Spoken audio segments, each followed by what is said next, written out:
Yo, what's poppin' YouTube? It's your boy Bleezuz. How you guys doing? And welcome back to another video. In today's Pokemon Unite video, today I got 5 tips that only master players and high ELO players know.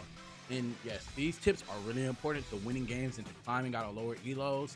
And if you really want to start winning games and start securing dubs and actually hit masters, bro, I'm telling you guys, these tips are necessary. Personally, I know I'm not master yet, but I've been climbing the ranks really easily, bro, since I've been on the grind. So I didn't get to play rank as early as everybody else, you know what I'm saying? So I'm kind of late, but I've been smacking the ladder in the jungle, bro. So I'm not gonna disappoint you guys, bro. I currently hold like a 60-something, like higher than 60% win rate. So if I'm telling you guys, hey, you know it's legit, because you know your boy is the ultimate guy. I've been dropping knowledge for you guys, so you know, man. Hey, if you like this Pokemon Unite content, you already know what to do. Leave a like, drop a comment, and subscribe to the channel, because you know your boy Bleezuz is tapping in on a big 300. You know what I'm saying? So hey, without further ado, let's get into the video. Peace. All right, so the first tip I have for you guys, hey, this tip is probably the most important tip that you guys need to know if you really want to climb. Drednaw is the most important thing in the game. If y'all don't know what Drednaw buff does, Drednaw gives you EXP and shield upon killing it. And personally, it should be prioritized over damn near anything in the game early, bro. Early, mid game, Drednaw should be prioritized. Simply because you need EXP. The faster you get EXP is the faster you level up. The faster you level up, you get shields too automatically on top of that. But that's not really what's important. You get EXP faster, which just helps you faster leveling up. It's helps you faster to evolving faster, which helps you get faster with scaling. You know what I'm saying? You see it, right? So prioritizing Drednaw is probably the most important tip that every player needs to know in the game. Simply because it gives EXP. Like you can't miss out on that EXP that Drednaw gives, bro, because that Drednaw EXP could be you winning a game and losing a game, literally because hey, they got a level 9 Cinderace and I have a fucking level 9 Gabite. You know what I'm saying? Who's gonna win? Not even level 9. A level 9 Corellia and a level 9 Cinderace. You know what I'm saying? Like, hey, who's gonna win? Would you rather get the 10 EXP? You know what I'm saying? Like, think about it for a second. Like, the 10 EXP on the level 9 Corellia is gonna be really big, because guess what? Corellia don't turn Gardevoir until level 10, and they already have an enemy Cinderace. Think about it. So if you can get the EXP, it can potentially help you evolve faster and help you scale, and you start being able to win with more team fights. You know what I'm saying? Like, that's what I'm saying. Prioritizing Drednaw is probably the #1 and most important tip that every player needs to know. New, vet, master, everyone. This is the most important tip that you need to know. Like, this is the most important tip that master players and high EO players know for real. Like, prioritize that Drednaw, especially the first one. The first one is the most important one because it's early EXP. The second one, you 9 out of 10 will start getting the second one if you get the first one. You know what I'm saying? You see how it is? So yeah, I think that's my #1 tip. So tip #2, grouping is probably one of the most important things that people do not do, and you have to learn to start doing. Now I understand in this mobile game there isn't really a text chat and really a voice chat. Like, there's a voice chat, but don't nobody uses it because who wants to plug a damn pair of headphones into these? And 9 times out of 10 people are like playing this on their TV. You know what I'm saying? And probably some people like me, for example, we stream this stuff, so we already have a bunch of wires. So connecting another wire is like a lot for us, you know what I'm saying? So hey, but grouping is one of the most important things you need to do, especially when you're grouping for Drednaw. Drednaw is important automatically, and grouping for it, your team needs to know when Drednaw is up, we either need to pick bot lane, we either need to get a gank bot and get a kill and get Drednaw, or we need to rush Drednaw and get it as fast as possible before the enemy team gets it, because the faster you get it, the faster you get XP, the faster you scale. So I think grouping is tip #2 that I can give you guys. So tip #3, and this is gonna be really skeptical, and I know people are gonna give mixed feelings about this, but top lane isn't as important and shouldn't be a priority. Now personally, me, I like to gank all my lanes. I'm jungle main. I've been going crazy, you know what I'm saying? I like to gank all my lanes. I try to gank top, but I know when I know Drednaw is up, I do not need to be going top to gank top. You know what I'm saying? I need top to be holding it down so I can actually go bot and solidify Drednaw. You know what I'm saying? Personally, that's what I'm saying. So top lane really shouldn't be a priority. Rotom is good. Don't get it twisted. Rotom is really good. The fact that you get instant scoring, you know what I'm saying? If it makes it to the goal, and you can use Rotom as a shield too, like, bruh, Rotom is definitely important. But when you're thinking about the concept of the game and how the game works, getting EXP, Drednaw is literally like your dragons of League of Legends. Literally, every time dragons up, if it's an Inferno, Ocean, Mountain, Cloud, you need to be getting them drags because that's your bust. That's your win condition. You get drag soul, you're gonna win. You're gonna 9 out of 10 win the game. You know what I'm saying? So if you get 2, 3 Drednaws, usually 2, you get 2 Drednaws, you're probably gonna win the game because you have a bunch of EXP. You know what I'm saying? Extra EXP to this game. So, and I know this sounds really, really bad, but top lane should not be a priority. Now, personally, me, usually after level 5, usually after I clear both my busts, which is Buffalunk, Ludicolo, and after both my Corfish, I'm looking to gank because I'm probably level 4 or level 5 9 times out of 10. So I'm looking to gank either bot lane or top. So 9 out of 10, usually I would look to go bot. But if I see my top automatically getting shoved in, I'm going to gank top just so I know Drednaw isn't up and I know my bot probably isn't going to die, you know what I'm saying? But that's the thing, that's the type of things you have to have when you're looking in the game, and especially when you're playing jungle as well. Like, you need to be looking at your map, seeing who's getting beat a lot, you know. Now, there's a thing where you can't help dead lanes. If your lane's just feeding that hard, don't go help that lane. You know what I'm saying? They're feeding, you know what I'm saying? So you really can't really do nothing about it.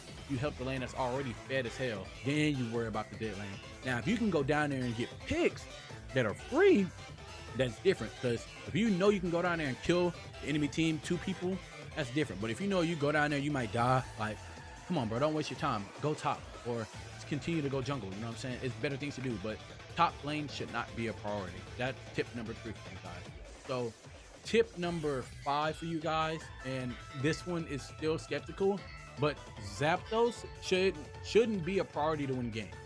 And y'all might be wondering, what the hell?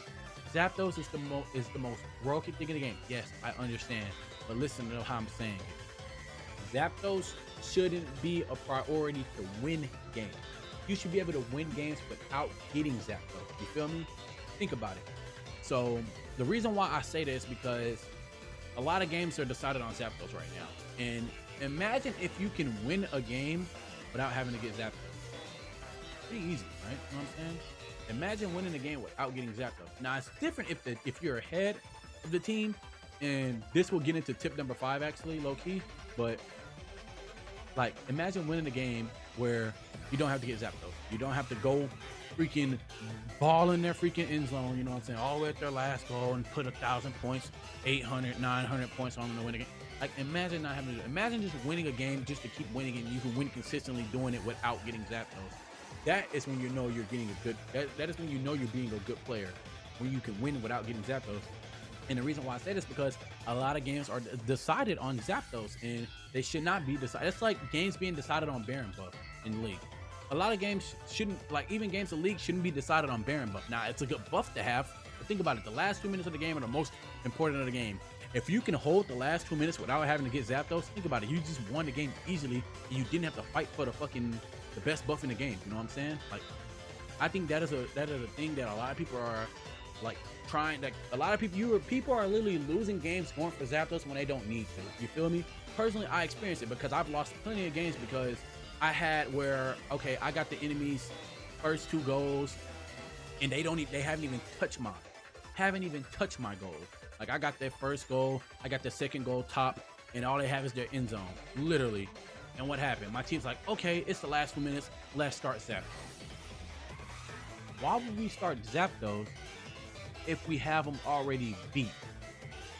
Now, it'd be different if they go for it first, because if they go for it, now they're taking damage. Now, 9 out of 10 going to have at least a quarter of health knocked on them, or half, because Zapdos does absurd damage to you. So think about it. They're already going to be taking damage from Zapdos. So now we can potentially walk up and steal, and it's not hard to steal Zapdos. And personally, it's not the fact you walk up and steal Zapdos. You walk up and kill them, then steal Zapdos. Unless Zapdos is that low where you need to actually walk up and like last hit it, and that's a different story. But usually you need to walk up and actually hit the actual enemy Pokemon, the enemy trainers, and kill them, then get Zapdos and secure the win. That's how you win games in Pokemon Unite. But you wouldn't have to do all that if you don't prioritize Zapdos. You know what I'm saying? Like, if you can solidify the game before even having to get Zapdos, like, bruh, it'll take you a different level. And this is going into tip number 5 for you guys. And tip number 5 is you don't have to score all your goals to secure a win. And you might think I am crazy. So there's this concept.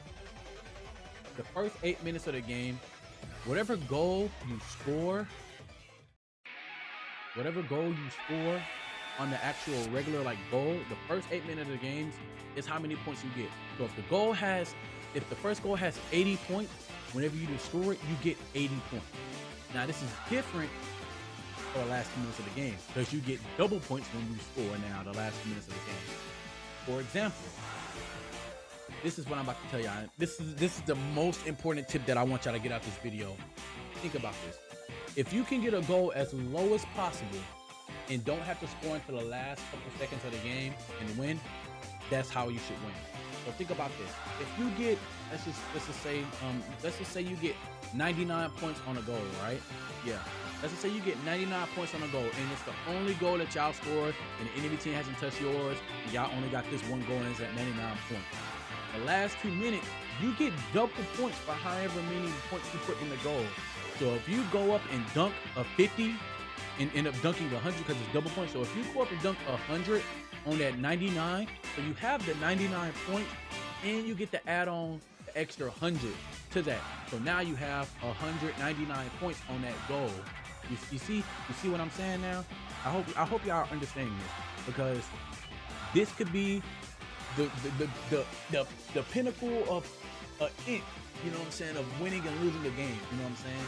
And this is how like the masters and the high elo players play, because like they know they don't have to focus scoring the goals as fast as possible, because a lot of people were prioritizing Zapdos, bro. Like legit. Like this is why I'm telling you guys this, so you guys can know this knowledge, bro. Like you do not have to score all the goals to secure a win. The double points after the 2-minute mark is where, like legit, that's where it's at. Like you can get a goal as low as possible, and then you can go dunk in the last 2 minutes, and you will literally solidify a game because you outscored them. Literally, they can go score however many points in the first 8 minutes of the game. Like let's say they scored 80 then 100, like legit. Let's say they scored 300 points in the first 8 minutes. But if you got them first 2 goals low, like 99, and you go dunk 100, 200 a piece on each of them, you just solidify a freaking dub without even trying. Like legit, because you played it smart. And this is the most important tip that people don't know. Like legit. So tip number 1, Drednaw is the most important thing. Tip number 2, grouping is the second most important thing in the game. You should be grouping for Drednaw and everything. And tip number 3, top lane shouldn't be a priority, but it'll be good to get your top lane fed, because you should keep your top lane fed, because your top lane, if your top lane holds it down, you can win. You're not gonna win a game if your top lane holds it down. If you helping your bot lane is way more important than helping top lane. Just saying. And then tip number 4 is Zapdos should not be a priority to win games. Tip number 5, you don't have to score all the goals to secure a win. Legit, the double point system in this game is freaking absurd. It's so good, and a lot of people just don't know. A lot of people just know, just score. Like right now, since I'm in a elo, I'm just gonna just score. I know, but when I know I'm in that game where I don't have to, like, hey, I'm gonna be playing a lot different, bro, because I already know the skills and the mechanics to win games. Like, it'd be my teammates that don't know it, because they don't probably play the game like me, or this wasn't as good as me like when I was in the beta. So a lot of people just don't know. But that last tip is really important for you guys. You don't have to score all the goals. You can get the goal as low as possible. If the first goal is 80 points, you can get it all the way to 30, and then wait till the last 2 minutes of the game, and you can dunk 100 on it. And bro, you just literally just got 100. Like, bro, it's so crazy, like legit. And you can do that for the first 2 goals, and you don't even have to score the rest of them as long as you hold your part, bro. Like legit, it's not that hard, bro. Like legit, you can just win games off that, bro. Legit. That's literally like master player elo, master tier, like not rushing the game, playing smart, playing to win. You know what I'm saying? But hey, if you like this Pokemon Unite content and you want to see more, do me a favor, leave a like, a comment, and subscribe to the channel. It's your boy Bleezuz, and I'm out. Peace.